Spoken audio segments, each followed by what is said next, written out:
आप लोग इतने गंभीर हैं तो उससे मुझे लगता है समारोह भी बड़ा गंभीर है।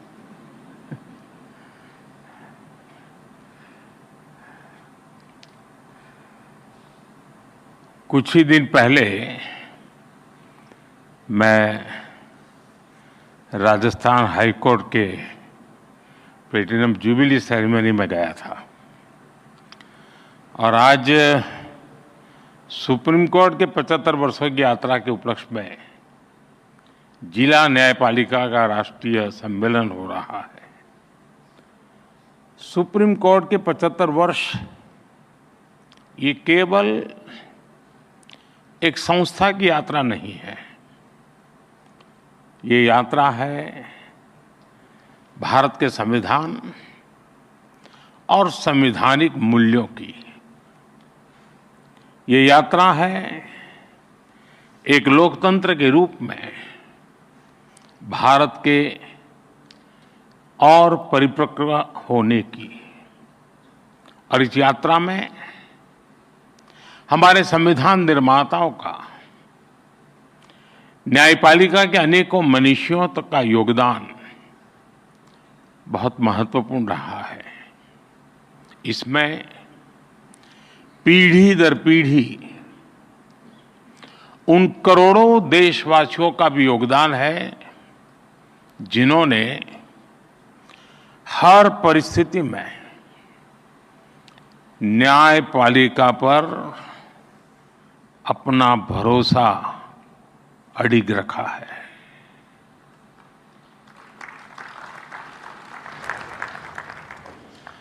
भारत के लोगों ने कभी सुप्रीम कोर्ट पर, हमारी न्यायपालिका पर अविश्वास नहीं किया। इसलिए सुप्रीम कोर्ट के ये 75 वर्ष मदर ऑफ डेमोक्रेसी के रूप में भारत के गौरव को और अधिक बढ़ाते हैं। ये हमारे उस सांस्कृतिक उद्घोष को बल देते हैं जो कहता है सत्यमेव जयते नानृतम्।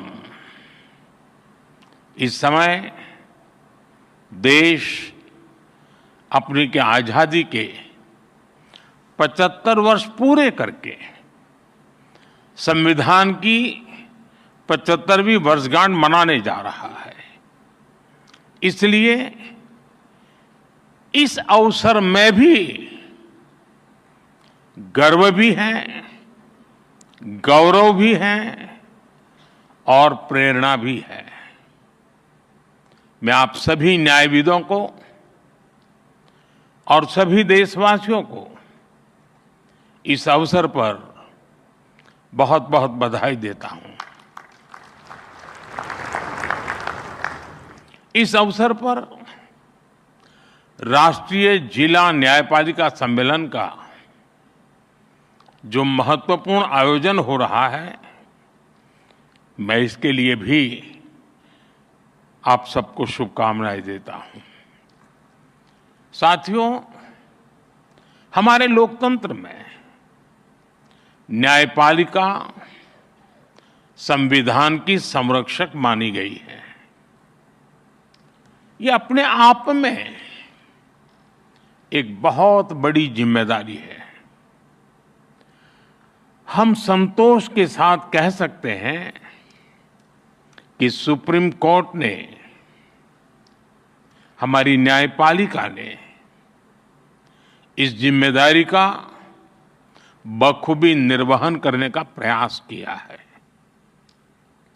आजादी के बाद न्यायपालिका ने न्याय की भावना की रक्षा की। आपातकाल जैसा काला दौर भी आया, तब न्यायपालिका ने संविधान की रक्षा में अहम भूमिका निभाई। मौलिक अधिकारों पर हुए प्रहार तो सुप्रीम कोर्ट ने उनकी रक्षा भी की।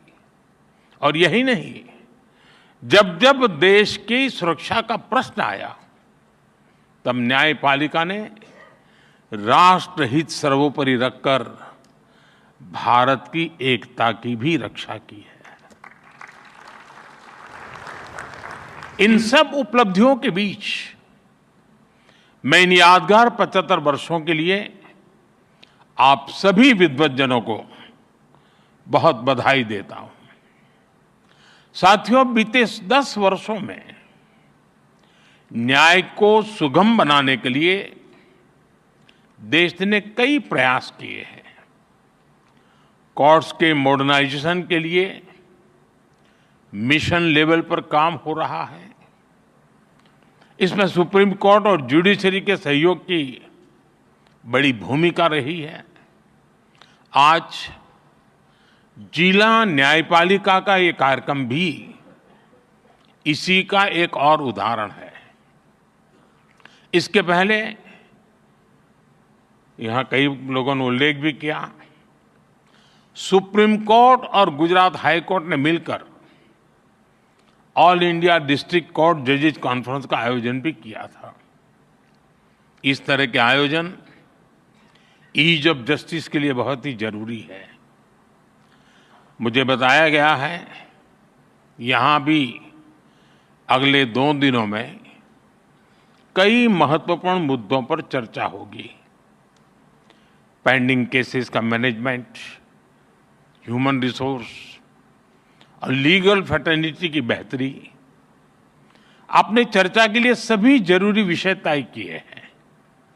मुझे खुशी है कि सबके साथ अगले 2 दिनों में एक सेशन जुडिशियल वेलनेस पर भी रखा गया है। पर्सनल वेलनेस, सोशल वेलबीइंग की सबसे पहली जरूरत है। इससे हमें हमारे वर्क कल्चर में हेल्थ को प्रायोरिटी देने में मदद मिलेगी।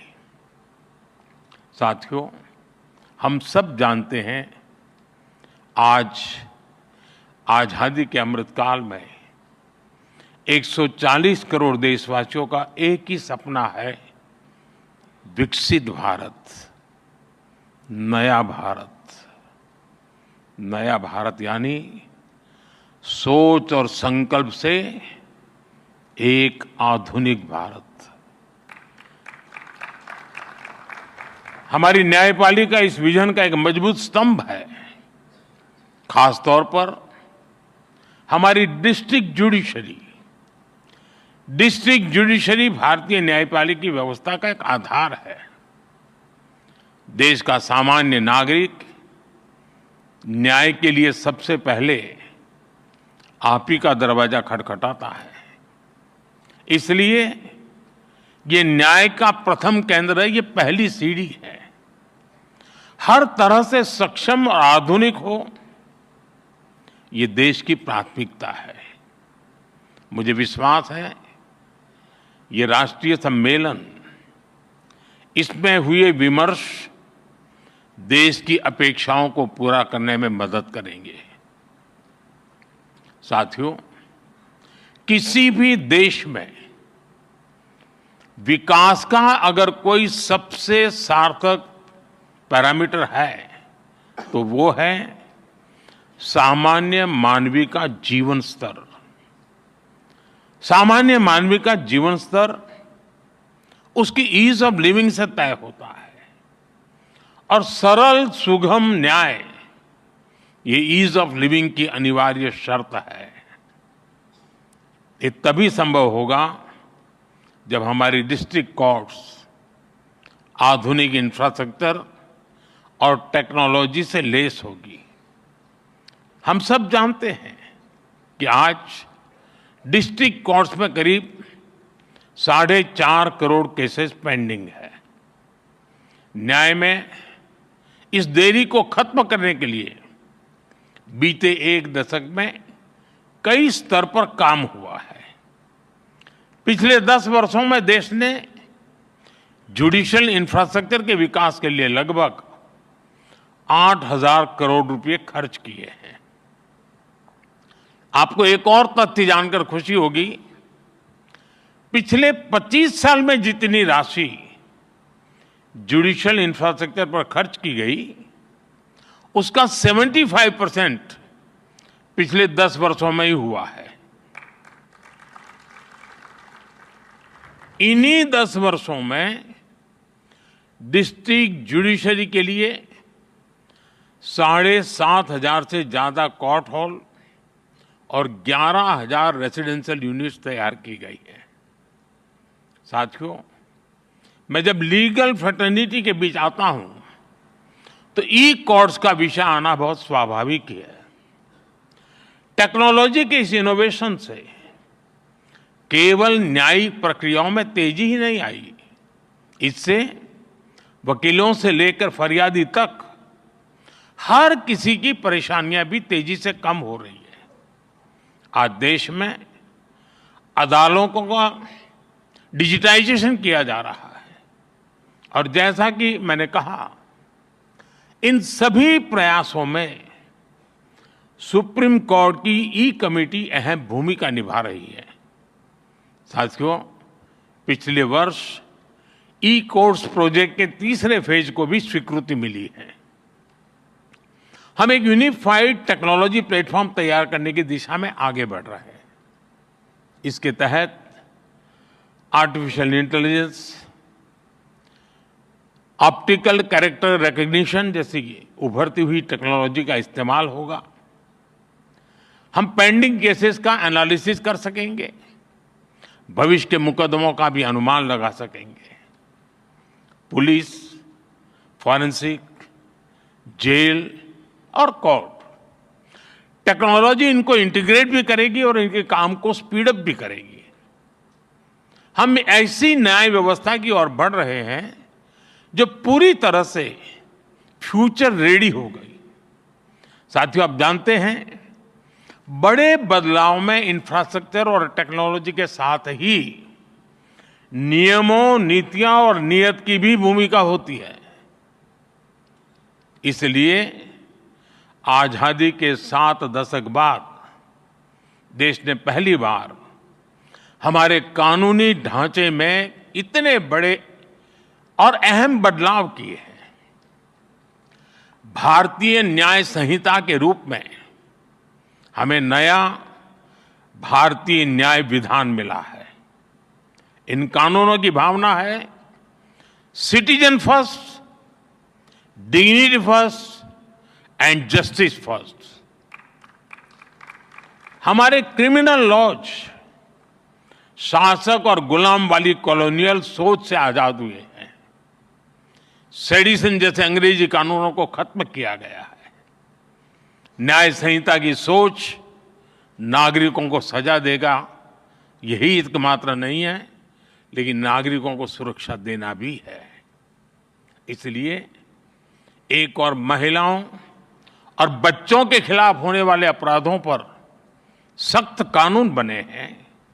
दूसरी ओर पहली बार मामूली अपराधों में सजा के तौर पर कम्युनिटी सर्विस का प्रावधान किया गया है। भारतीय साक्ष्य अधिनियम के तहत सबूत के तौर पर इलेक्ट्रॉनिक और डिजिटल रिकॉर्ड को भी मान्यता मिली है। भारतीय नागरिक सुरक्षा संहिता के तहत इलेक्ट्रॉनिक मोड में समन भेजने की व्यवस्था बनाई गई है। इससे न्यायपालिका पर पेंडिंग केसेस का बोझ भी कम होगा।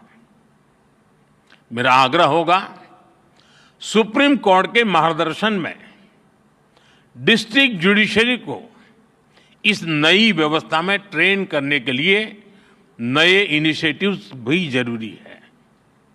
हमारे जजेस और वकील साथी भी इस अभियान का हिस्सा बन सकते हैं।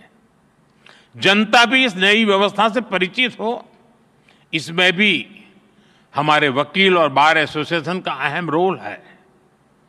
साथियों, मैं देश और समाज के एक और ज्वलंत विषय को आपके समक्ष उठाना चाहता हूं। आज महिलाओं के खिलाफ अत्याचार, बच्चों की सुरक्षा समाज की एक गंभीर चिंता है। देश में महिलाओं की सुरक्षा के लिए कई कठोर कानून बने हैं। 2019 में सरकार ने फास्ट ट्रैक स्पेशल कोर्ट की स्थापना की योजना बनाई थी। इसके तहत अहम गवाहों के लिए डिपोजिशन सेंटर्स का प्रावधान है। इसमें भी डिस्ट्रिक्ट मॉनिटरिंग कमिटीज की भूमिका महत्वपूर्ण हो सकती है। इस कमेटी में डिस्ट्रिक्ट जज, डीएम और एसपी भी शामिल होते हैं।